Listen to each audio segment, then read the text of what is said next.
Hello guys, আসসালামু আলাইকুম। কেমন আছেন আপনারা সবাই?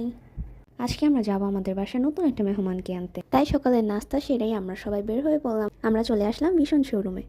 কিন্তু কি কিনতে আসলাম এটা লাস্টে চমক দেখানো হবে। এখানে প্রত্যেকটা প্রোডাক্টের সাথে থাকছে আকর্ষণীয় একটা গিফট বক্স। আমার তো এই গিফট বক্সটা মাশাআল্লাহ অনেক ভালো লাগছে।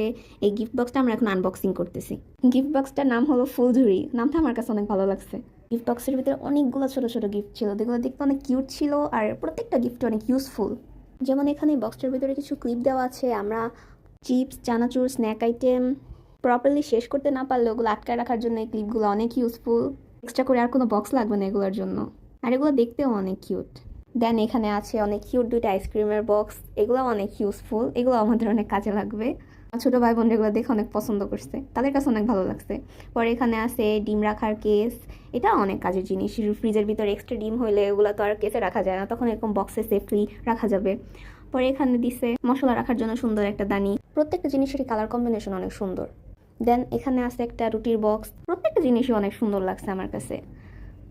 দেন তারা এখানে লাস্ট গিফট একটা কিউট চপিং প্লেট দিছে। এটা অনেক ইউজফুল একটা জিনিস। Thanks vision showroom. দেন আমাদের মেইন চমক, আমাদের রেফ্রিজারেটর।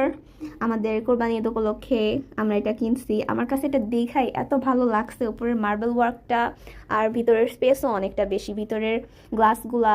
আমার কাছে সব কিছু মিলায় জিনিসটা অসাধারণ লাগছে। আপনারাও জানাবেন কেমন লাগছে। দেন আমার মার কিছু গিফট আইটেম, যেগুলো দেখলেই সে কিনতে চায়।